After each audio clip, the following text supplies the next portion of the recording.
직접 영향을 미칠 수 있는 그런 현재 집권하고 있는 영향을 미치는 분들께도 전달이 잘 될 수 있는 그런 채널을 확보하고 또 그런 말들이 이해가 가능하게 설득할 수 있게 전달되는 게 정말 필요하다는 그런 생각이 듭니다. 저도 그 발제문 정리해 놓은 거는 이미 뭐 다 말씀들 하셨기 때문에 한 4가지 정도만 말씀을 드리도록 하겠습니다. 우리 홍관희 박사님 또 유세현 장군님, 홍근택 교수님 다 이미 말씀하셨습니다만은 저도 제일 필요하다고 지금 현재 제일 필요하다고 생각하는 게 우리가 미국과 중국 사이에 이렇게 끼어 있는 상황인데 이럴 때일수록 우리 나름대로의 저는 대전략이라는 표현을 씁니다. 대전략이 필요하다. 근데 대전략이라는 거 하는 것은 뭐 큰 의미가 있는 게 아니라 그냥 기본 원칙이라는 겁니다.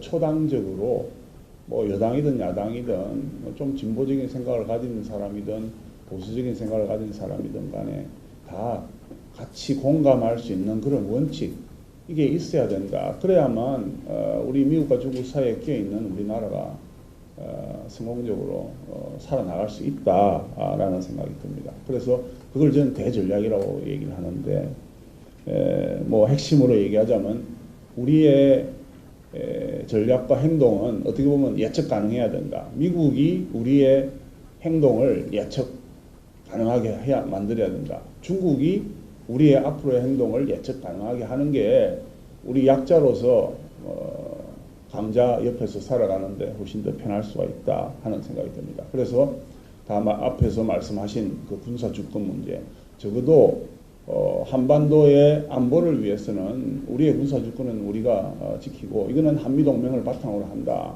그래서 어떤 상황이든 간에 중국이 이 문제에 대해서 어떤 얘기를 하더라도 이거는 우리가 수용할 수 없는 부분, 우리 나름대로 레드 라인이 있다 하는 것을 가지고 가야 된다 하는 뭐 그런 의미가 되겠습니다.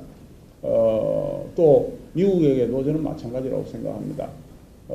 한미동맹을 바탕으로 우리가 문제를 풀어나가고 있지만 그러나 그 이외에 또 중요한 이슈들, 우리 나름대로의 우리의 국익을 추구하는 그런 문제들이 많이 있습니다. 뭐 경제 문제나 여러 가지 그런 문제에 있어서는 또 자유시장 경제 체제에서 우리가 중국하고 관계를 더 정진을 하든 뭐 하든 간에 그런 문제에 대해서는 미국이 왈가왈부할 수 없는 그런 어떤 그 나름대로의 레드라인, 정말 현재 기존 미국 주도의 그 시장 경제 질서를 갖다가 유지해 나가는 차원에서라면 미국도 설득할 수 있는 그런 우리 나름대로의 외교 안보 전략이 있어야 되는데 이게 없지 않나 하는 생각이 듭니다. 여당 야당 생각 달라, 정권 바뀌면 또 생각 달라져.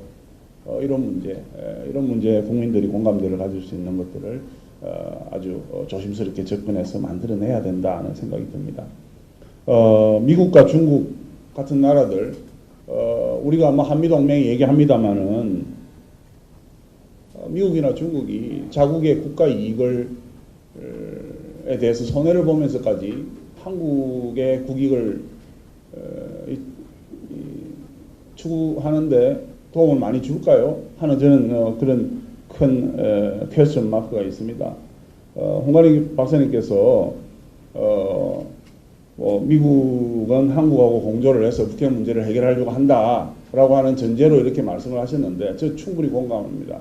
그러나 한 발자국 더 나아가면 미국이 그렇게 생각하다가도 어느 순간에 가서는 야, 꼭 북한 문제 해결해야 되나? 핵 보유국으로 인정해주고 우리랑 그냥 불가침 조약 체결하든 다른 방법 찾아보자라고 나와버리면 우리나라의 이익은 전혀 고려 대상이 되지 않을 수도 있는 그런 상황이 발생할 수도 있습니다. 그래서 미국이 우리하고 협력해서 북핵 문제 해결하려고 한다는 전제만 놓고 얘기하는 것도 사실은 문제가 될 수 있다. 그러니까 미국은 미국 국익 차원에서 왜 ICBM 발사가 뭐 게임 체인저라고 많은 사람들이 얘기를 합니까? 거기에 포커스를 맞춰볼 필요가 있다. 이제 우리 한미동맹도 우리가 더 가꾸어 나가야 된다. 우리가 더 노력을 해서 한미동맹의 중요성을 설파를 하고 미국을 설득하는 노력도 필요하다. 근데 지금 거꾸로 가고 있으니 참 큰일이다라는 생각이 듭니다. 뭐 작년에 미국 요새 폴들이 많이 나오고 있습니다만은, 작년도 폴을 보면, 퓨에서 한 폴을 보면은 56% 정도가 미국은 이제 미국 문제에 신경을 써야 되고, 그 위에 다른 나라들은 각자 자기 일에 신경 써야 되지 않냐라고 하는 게 이미 과반수를 넘었습니다.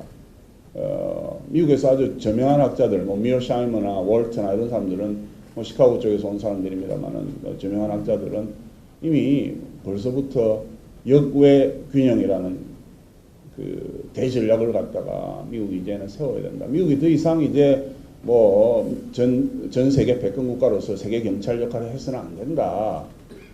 오프쇼어 밸런스 역할을 해야 된다 하는 주장을 펼쳐왔고, 많은 사람들이 특히 트럼프 정부에 들어와서 많이 동조를 하고 있습니다.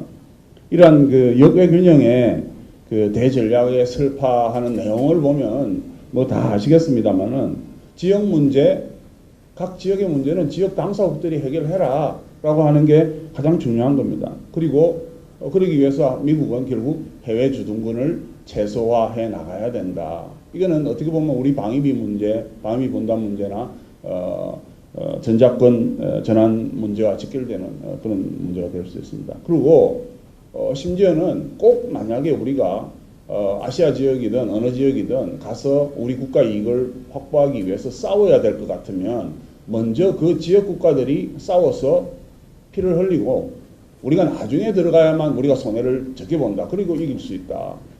우리가 거기 있으면서 미리 처음부터 싸울 필요 없다라고 심지어는 그렇게 공개적으로 얘기를 하고 있는 사람들입니다. 그러니까 뭐 이런 주장들이 미국에서 이제는 상당히 많이 공감대를 형성하고 있다라고 생각이 됩니다. 그래서 우리가 심각하게 생각하지 않을 수가 없다. 이제 조금 그래도 마음이 놓이는 거는, 아까 우리 이승영 장군님도 그러시고 아마 앞에 세 분이 다 말씀하신 것 같은데, 그래도 아시아가 우리에게 제일 중요하다. 지금 중국의 부상이 정말 중요하니까 그건 우리가 좀 더 조심해서 접근해야 된다라고 얘기하는 부분입니다. 나토 같은 경우는, 나토는 정말 유럽에 넘기고 유럽은 유럽이 다 지켜야 된다. 우리 완전히 나와야 된다라는 주장하는 게 역의 균형의 뭐 핵심 내용이라고 저는 생각을 합니다. 그래서 이런 그 변화 속에서 아까 우리 홍관희 박사님이 전제하신 미국이 우리하고 공조를 해서 한미 동맹 공조를 바탕으로 북핵 문제 해결을 해야 하는데 우리도 같이 해야 된다. 그 한 발 더 나아가서 우리가 더 이제는 나서야 되는 상황이 될 수도 있다. 트럼프 정부 때 해결하는 북핵 문제 실마리 찾는 절호의 기회라고 저도 생각을 합니다. 그러니까 그럴수록 더 그렇게 나가야 된다라는 생각이 들고,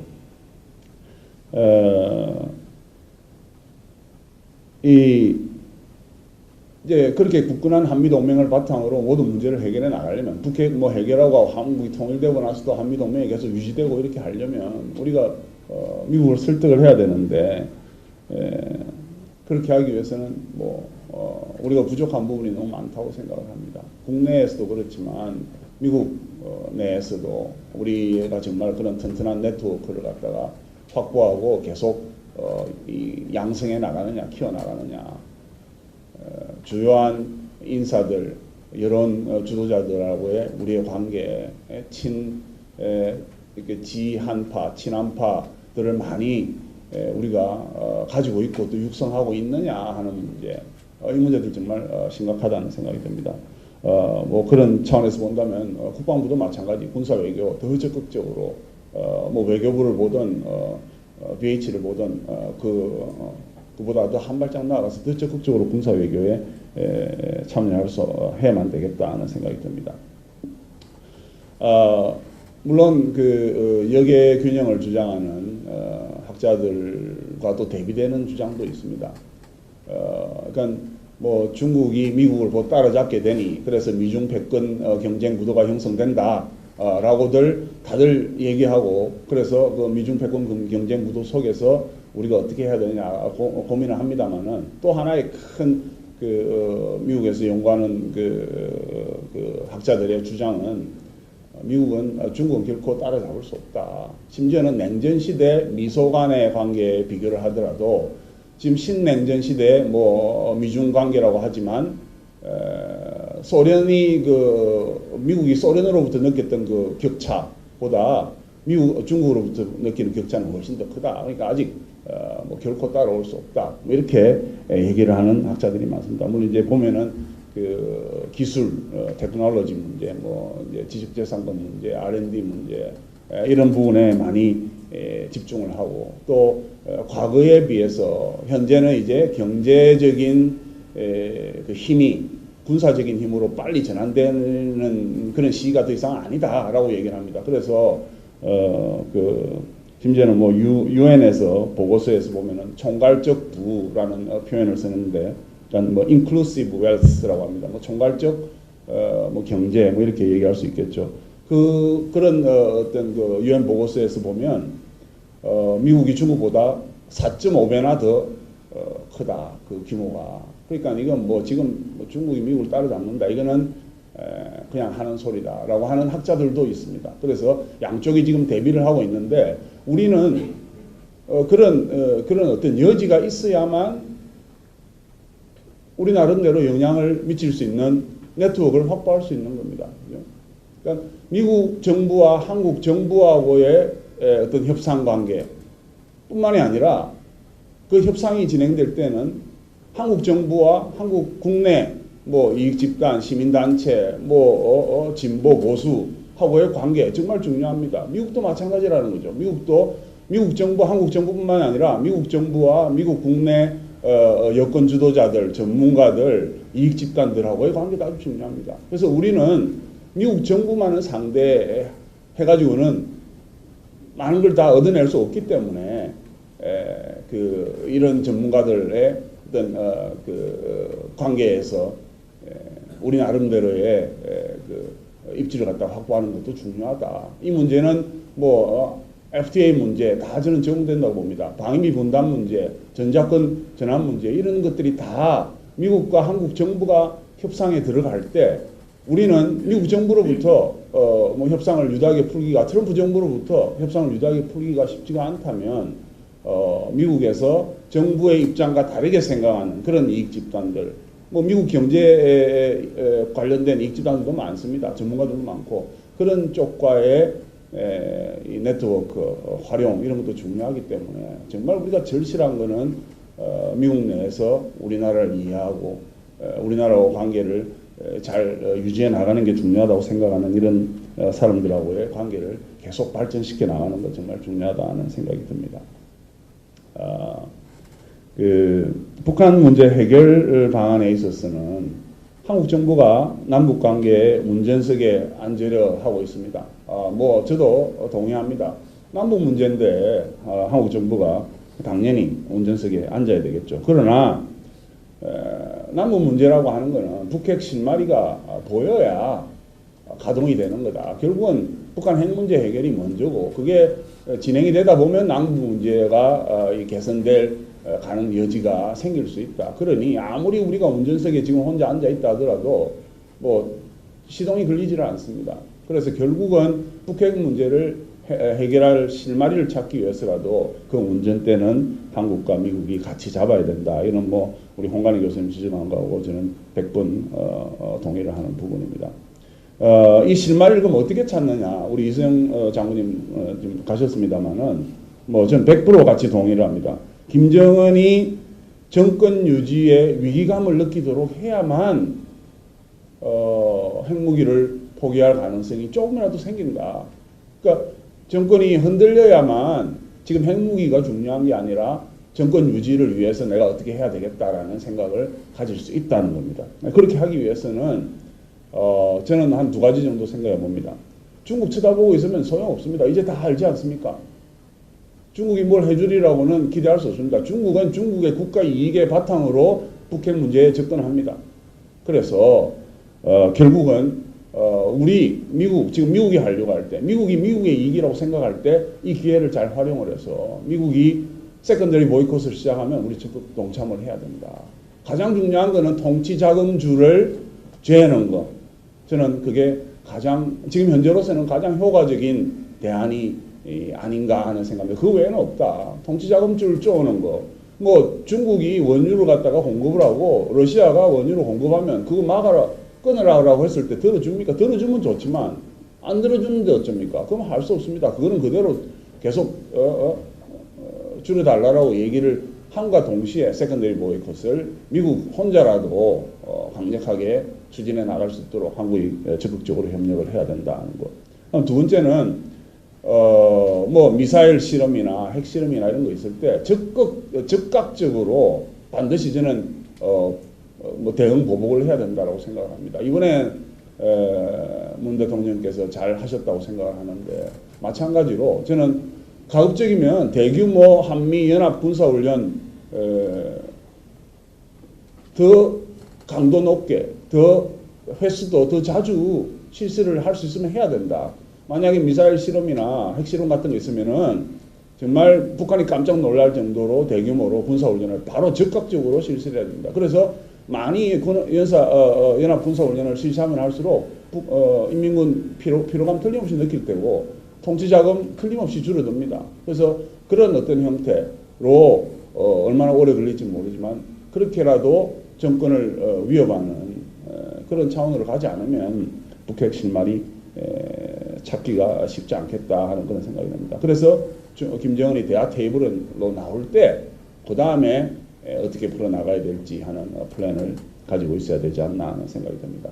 제가 시간이 너무 많이 썼습니다만 간단하게 이제 요약을 하자면 아까 말씀드린 것처럼 그 한미 FTA 문제나 방위비 분담 문제, 전작권 문제도 일단 우리는 자꾸 우리 정부가 미국 정부하고의 이 협상 과정에서의 문제다라고만 생각하는 경향이 있는데 우리한테 유리하게 풀어나가기 위해서 방위비 분담 문제를 미국 국내 문제로 만들어버려야 된다. 특히 한미 FTA 재협상 문제, 미국 국내 문제로 만들어버려야 된다. 미국의 경제적인 이익 집단과 미국 정부가 서로 다투고 문제 발생하게 만들게끔 그렇게 유인해야만 우리한테 유리한 결과를 협상 과정에서 이끌어낼 수 있다는 생각이 듭니다. 그래서 방위비 분담 문제나 전작권 문제도 그런 차원에서 좀 준비를 꾸준하게 밀어붙여 나가야 되지 않겠나 하는 그런 생각을 해봅니다. 예, 이상입니다.